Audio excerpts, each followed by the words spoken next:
dikasihi Tuhan, kita akan mempersiapkan diri kita untuk memuji dan menyembah Tuhan. Mari kita bersama-sama berdoa. Tuhan Yesus, terima kasih untuk hari ini Tuhan. Kami mengucap syukur karena anugerah-Mu Tuhan, kami boleh ada hari ini. Dan pagi hari ini kami persiapkan hati kami untuk memuji dan menyembah-Mu ya Tuhan. Biarlah kiranya Roh Kudus boleh melawat setiap kami. Dan Roh-Mu Tuhan boleh bekerja di dalam setiap hati kami, mengubahkan hidup kami Tuhan. Mari lawat setiap pribadi-pribadi yang menyembah pada hari ini Tuhan. Biarlah ketika pujian dan penyembahan kami naikkan, betul-betul Tuhan, Roh Tuhan bekerja atas setiap kami. Memulihkan kami, membangkitkan kami, menyembuhkan setiap kami Tuhan. Terima kasih Tuhan Yesus, hanya di dalam nama-Mu kami berdoa, haleluya.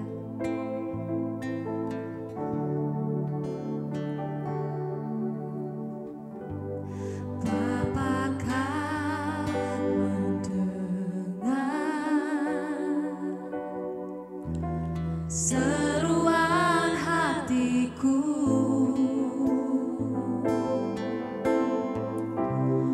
tak pernah Kau lepaskan dari kasih-Mu.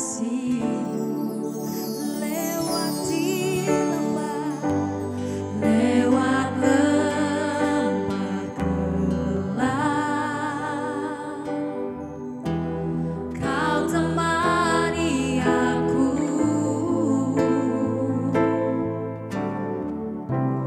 Roh-Mu bekerja selalu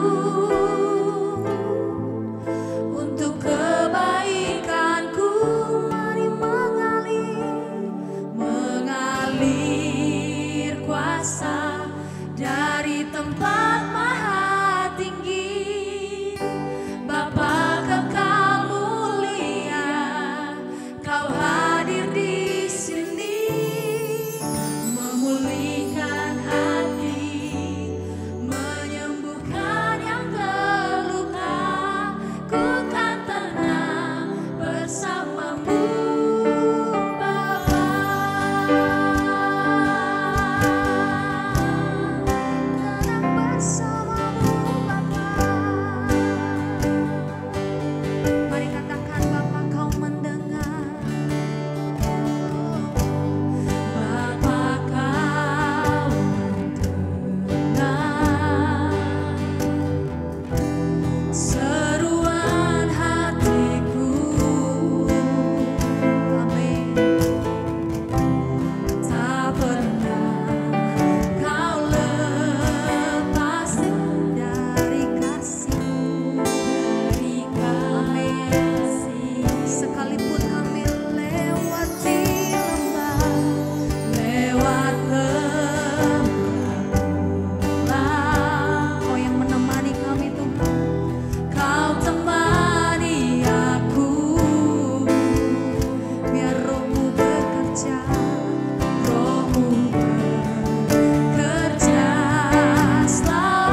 percaya Tuhan, ku kan tenang bersamamu.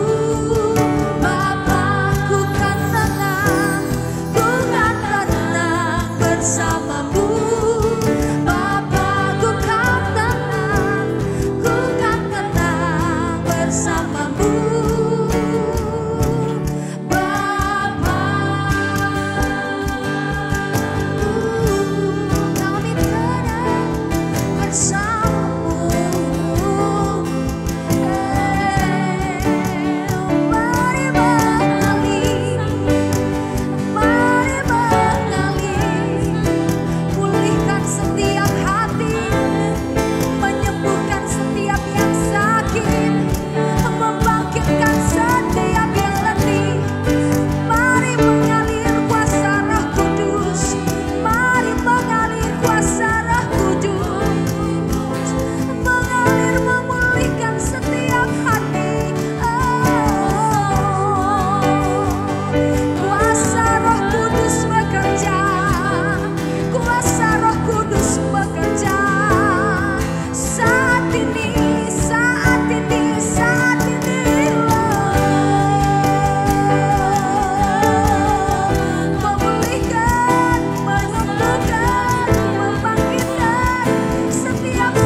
Yohanes pasal 20. Pada hari pertama minggu itu, pagi-pagi benar ketika hari masih gelap, pergilah Maria Magdalena ke kubur itu, dan ia melihat bahwa batu telah diambil dari kubur. Ia berlari-lari mendapatkan Simon Petrus dan murid yang lain yang dikasihi Yesus, dan berkata kepada mereka, Tuhan telah diambil orang dari kuburnya, dan kami tidak tahu di mana ia diletakkan.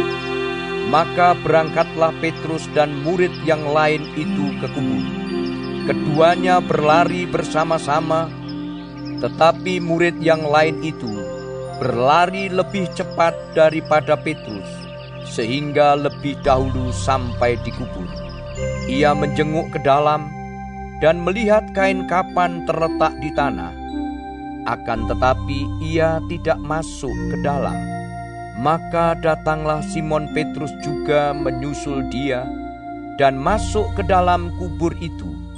Ia melihat kain kapan terletak di tanah, sedang kain peluh yang tadinya ada di kepala Yesus tidak terletak dekat kain kapan itu, tetapi agak di samping di tempat yang lain dan sudah tergulung. Maka masuklah juga murid yang lain yang lebih dahulu sampai di kubur itu, dan ia melihatnya dan percaya, sebab selama itu mereka belum mengerti isi kitab suci yang mengatakan bahwa ia harus bangkit dari antara orang mati. Lalu pulanglah kedua murid itu ke rumah. Tetapi Maria berdiri dekat kubur itu dan menangis. Sambil menangis ia menjenguk ke dalam kubur itu, dan tampaklah olehnya dua orang malaikat berpakaian putih, yang seorang duduk di sebelah kepala dan yang lain di sebelah kaki di tempat mayat Yesus terbaring. Kata malaikat-malaikat itu kepadanya, Ibu, mengapa engkau menangis? Jawab Maria kepada mereka, Tuanku telah diambil orang, dan aku tidak tahu di mana ia diletakkan. Sesudah berkata demikian, ia menoleh ke belakang dan melihat Yesus berdiri di situ. Tetapi ia tidak tahu bahwa itu adalah Yesus. Kata Yesus kepadanya, Ibu, mengapa engkau menangis? Siapakah yang engkau cari? Maria menyangka orang itu adalah penunggu taman, lalu berkata kepadanya, Tuan, jikalau Tuan yang mengambil dia, katakanlah kepadaku di mana Tuan meletakkan dia, supaya aku dapat mengambilnya. Kata Yesus kepadanya, Maria.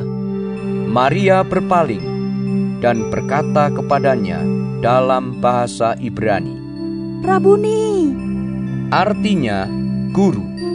Kata Yesus kepadanya, Janganlah engkau memegang aku, sebab aku belum pergi kepada Bapa, tetapi pergilah kepada saudara-saudaraku dan katakanlah kepada mereka bahwa sekarang aku akan pergi kepada Bapakku dan Bapamu, kepada Allahku dan Allahmu.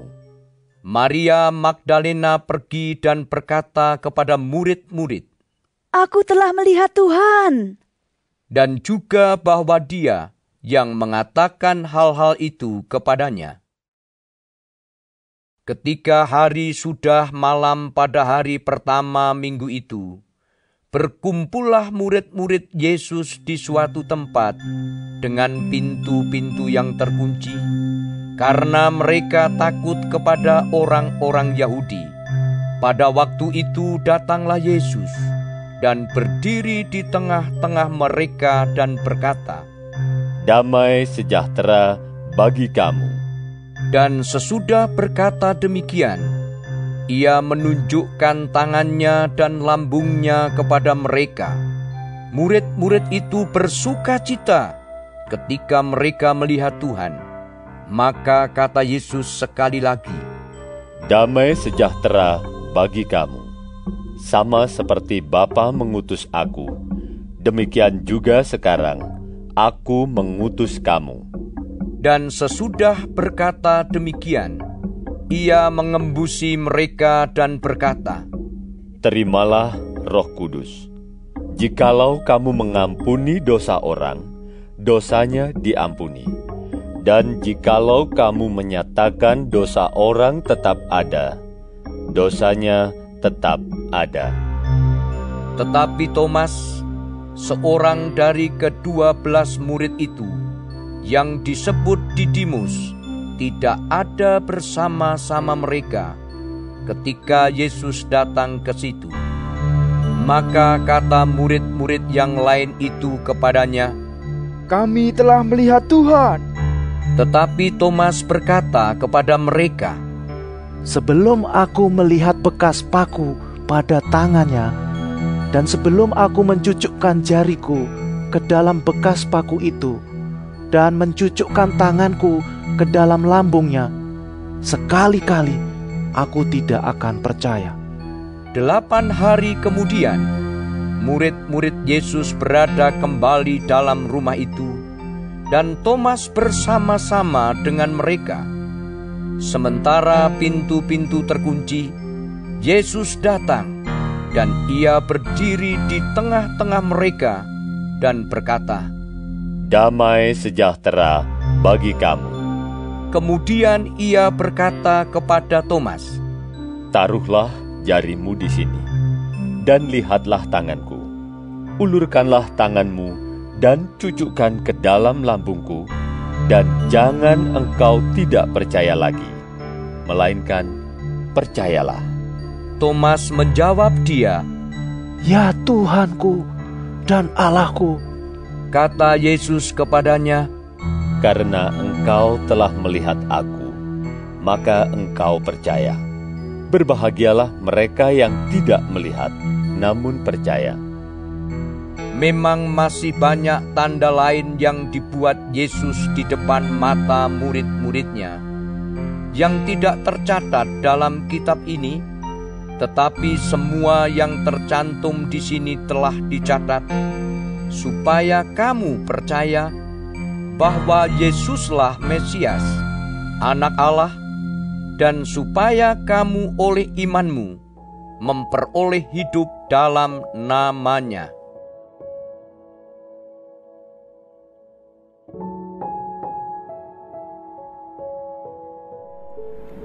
Tuhan Yesus, terima kasih untuk pagi hari ini.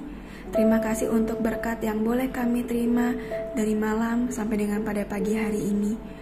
Tuhan, kami mau berdoa untuk setiap hamba-hamba Tuhan dimanapun mereka berada. Kiranya Engkau memberkati pelayanan mereka, jadikan mereka berkat dimanapun mereka ditempatkan. Kami juga berdoa untuk bangsa dan negara kami Indonesia. Kami berdoa untuk setiap kesejahteraan dan apapun yang menjadi masalah di bangsa dan negara ini. Kami percaya bahwa Engkau turut campur tangan dalam setiap masalah yang ada di bangsa ini. Berkati setiap pemimpin yang ada. Kami percaya bahwa mereka adalah orang-orang yang Tuhan pilih. Kami juga berdoa untuk setiap anak-anak-Mu yang sedang mengalami sakit penyakit. Kami berdoa kiranya Engkau Tuhan memberikan kesembuhan yang luar biasa. Biarlah mereka boleh menjadi kesaksian dalam kehidupan mereka, bahwa Engkau turut bekerja dalam setiap hidup mereka. Terima kasih Tuhan. Bapa kami yang di sorga, dikuduskanlah nama-Mu, datanglah kerajaan-Mu, jadilah kehendak-Mu di bumi seperti di surga.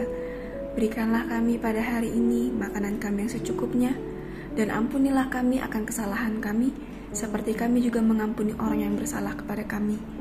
Dan janganlah membawa kami ke dalam pencobaan, tetapi lepaskanlah kami daripada yang jahat. Karena Engkaulah yang mempunyai kerajaan dan kuasa dan kemuliaan sampai selama-lamanya. Amin.